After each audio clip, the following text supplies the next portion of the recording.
ये गाना तो आप सब जानते हैं, खलनायक फिल्म का है। खलनायक के बारे में एक इंटरेस्टिंग इतिहास मेरे पढ़ने में आया है। हमारी जो फिल्म इंडस्ट्री है वो बॉलीवुड से पहचानी जाती है, बॉलीवुड के नाम से।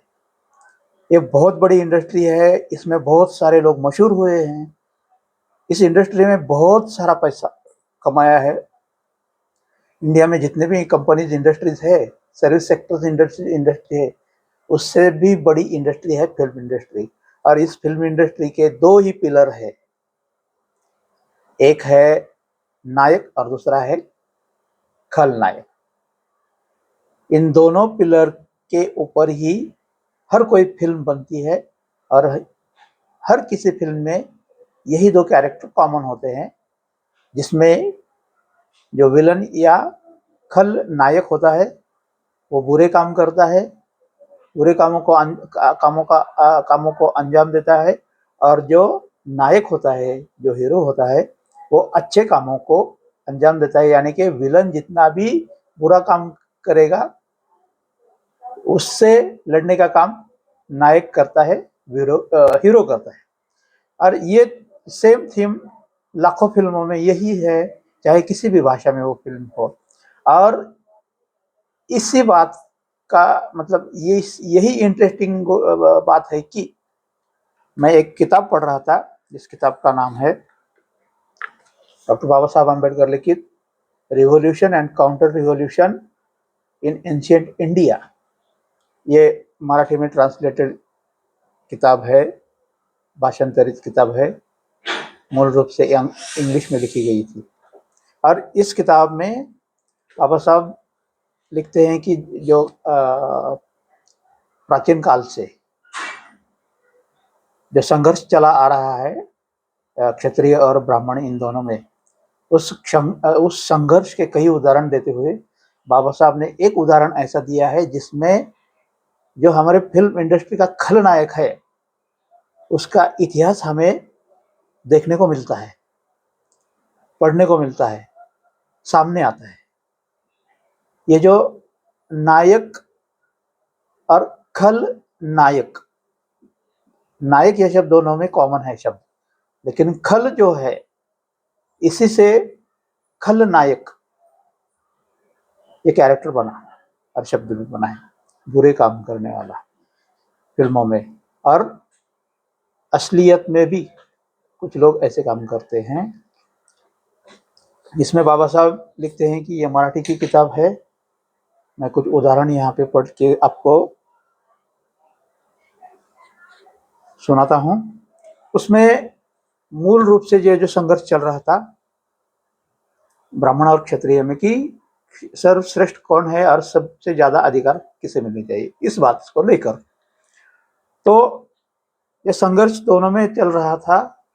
एक जो उदाहरण दे रहे थे बाबा साहब ने दिए हैं, इसमें एक तरफ है अर्जुन और दूसरी तरफ अर्जुन जो है क्षत्रिय की ओर से है और ब्राह्मणों की ओर से एक जिसे हम आकाशवाणी कहेंगे या जिसे हम वायु कहेंगे।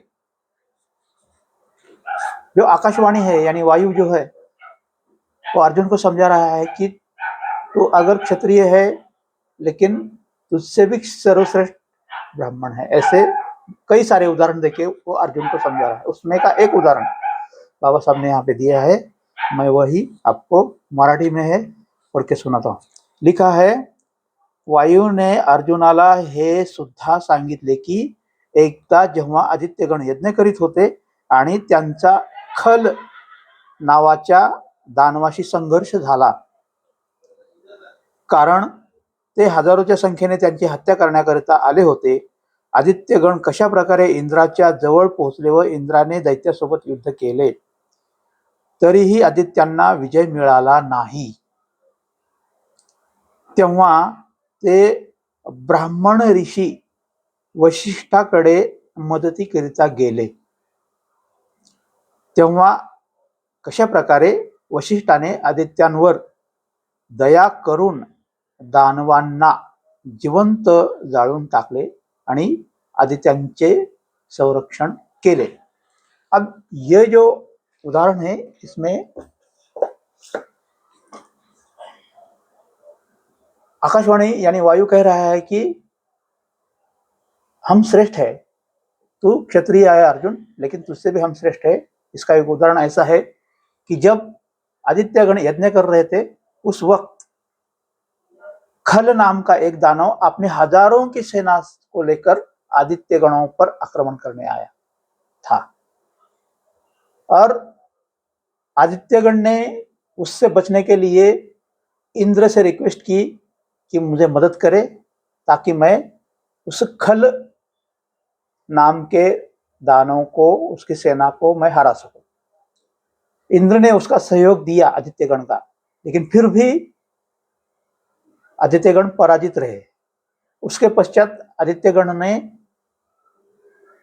वशिष्ठ ऋषि से, जो ब्राह्मण थे, उनसे मदद मांगी। वशिष्ठ ऋषि ने आदित्य की मदद की, और जो खल नाम का जो दानव था, और उसकी सेना को वशिष्ठ ऋषि ने खत्म कर दिया। इसीलिए वायु कहता है कि तुम अगर क्षत्रिय हो तो उससे भी सर्वश्रेष्ठ हम हैं। कहने का तात्पर्य यही है, यहाँ पे इंटरेस्टिंग बात तो यही है कि इतिहास जो है खलनायक का, इस पे हम बात करेंगे। तो खलनायक, ये जो खल है, यह दानव गण का था। जो आदित्य गण थे, जो राक्षस गण थे, ये भी दोनों तीनों, यानी खलनायक का दानव गण, आदित्य गण, राक्षस गण और बहुत सारे गण, ये कोई दूसरे और नहीं थे, ये एक दूसरे के भाई बंद ही थे, जो सत्ता के लिए लड़ रहे थे, राज्य के लिए लड़ रहे थे, यानी ये क्षत्रिय थे।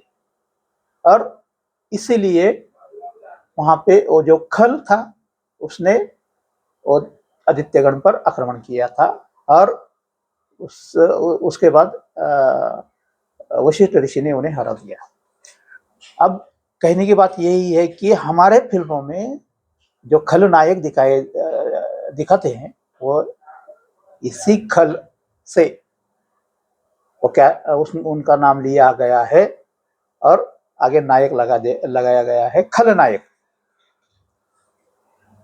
ये जो मीडिया है ना, मीडिया में बहुत पावर होती है, चाहे वो कोई भी हो, फिल्म भी एक मीडिया है, चाहे प्रिंट मीडिया हो, या चाहे इलेक्ट्रॉनिक मीडिया हो, या चाहे लोक कथा हो, लोकगीत हो, जो कुछ भी हो जिससे प्रचार प्रसार होता है, इन मीडिया में, प्रचार प्रसार करने वाले मीडिया में बहुत सारी ताकत होती है।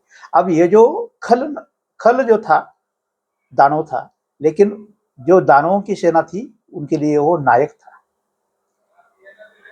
हो सकता है उनके लिए नायक भी था, और हो भी सकता है, लेकिन जो आदित्यगण था, उनके लिए वो शत्रु था, और खल के लिए आदित्यगण शत्रु था, एक दूसरे के लिए शत्रु थे। लेकिन हमें मीडिया ने क्या दिखाया है कि खल जो था वो बहुत ही बुरा था, सबके लिए बुरा था, सबके लिए बुरे काम करने वाला था। इस प्रकार खल नायक का इतिहास हमें यहाँ पे पढ़ने को मिलता है। ये बहुत बड़ी इंटरेस्टिंग बात मुझे तो लगती है। आपको यह वीडियो कैसी लगी ज़रूर बताएं कमेंट करके। हो सके तो चैनल को सब्सक्राइब भी करें ऐसे अलग अलग वीडियो देखने के लिए। धन्यवाद। Thank you.